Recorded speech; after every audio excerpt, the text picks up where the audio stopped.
Assalamualaikum warahmatullahi wabarakatuh. Saya Tia Ismaya dengan NIM 8602558999 dari Prodi PGSD akan mempresentasikan tugas 3 mata kuliah filsafat ilmu dengan topik pilar-pilar pendidikan dan relevansinya di era digital. Selamat menyaksikan.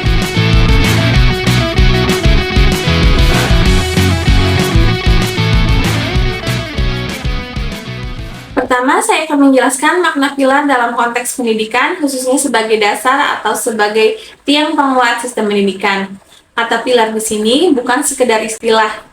Kata pilar merujuk pada prinsip-prinsip dasar yang menopang seluruh sistem pendidikan, mulai dari cara mengajar, cara belajar, dan bagaimana kurikulum dirancang.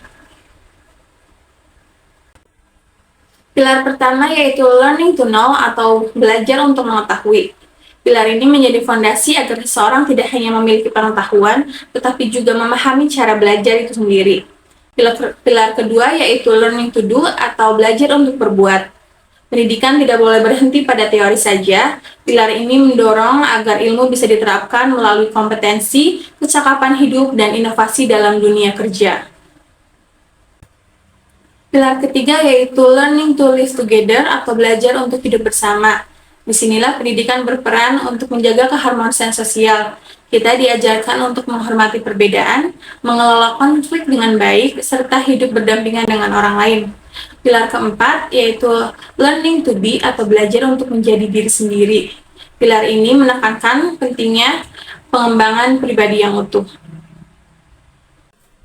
Keempat pilar ini tidak berdiri sendiri, semuanya memiliki satu tujuan yang sama, yaitu pembelajaran sepanjang hayat. Pendidikan yang ideal bukan yang terjadi di bangku sekolah saja, tetapi yang berlangsung sepanjang hidup. Ki Hajar Dewantara merumuskan 3 prinsip yang sampai hari ini masih dipakai sebagai fondasi pendidikan di Indonesia. Yang pertama yaitu Ingarso Sung Tulodo, yang artinya yang di depan harus memberi teladan. Seorang guru atau pemimpin tidak hanya cukup bicara saja, ia harus menjadi teladan dalam sikap dan perilaku sehari-hari. Yang kedua yaitu Ing Madya Mangunkarso, artinya yang di tengah memberi semangat. Disinilah peran guru sebagai fasilitator bukan sekedar penceramah. Tugasnya yaitu membangunkan rasa ingin tahu dan motivasi murid untuk berkembang. Yang ketiga yaitu Tuturi Handayani, yang artinya yang di belakang memberi dorongan. Ketika murid sudah mandiri, guru memberikan ruang tetapi tetap hadir sebagai pendukung. Ketiganya bukan suatu urutan, melainkan satu kesatuan yang dinamis. Ketiga prinsip Ki Hajar Dewantara tetap relevan di era digital, tetapi juga menghadapi tantangan baru. Guru sebagai teladan etika digital harus lebih bijak dalam bersosial media, menyaring informasi, serta menjaga kesantunan online.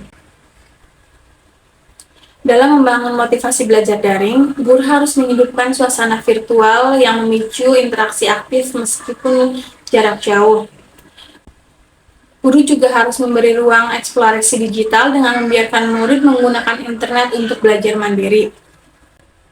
Adapun tantangannya di era digital yaitu tingginya paparan konten negatif, tuntutan kecepatan adaptasi teknologi, serta tantangan infrastruktur dan kesiapan digital. Kesimpulannya, prinsip ini bukan usang tetapi perlu reinterpretasi agar tetap bermakna di era digital. Yang terakhir, refleksi relevansi ketiga pilar dalam pendidikan nasional. Ketiga pilar Ki Hajar Dewantara bukan sekedar semboyan lama, masing-masing menjawab persoalan nyata pendidikan kita hari ini. Ingarso Sung Tulodo menjawab krisis keteladanan. Kurikulum secanggih apapun tidak akan berarti jika gurunya tidak mencerminkan nilai yang diajarkan. Ing Madya Mangunkarso menjawab kurangnya motivasi belajar siswa. Guru bertugas menyulut semangat belajar, bukan sekedar mengisi kepala. Sedangkan Tuturi Handayani menjawab kurangnya kemandirian. Pendidikan yang baik justru yang membuat muridnya tidak bergantung kepada guru. Pada akhirnya, pendidikan bukan soal apa yang diajarkan, melainkan bagaimana guru hadir dan kemana siswa akan diarahkan untuk tumbuh. Sekian presentasi dari saya, kurang lebihnya mohon maaf. Wassalamualaikum warahmatullahi wabarakatuh.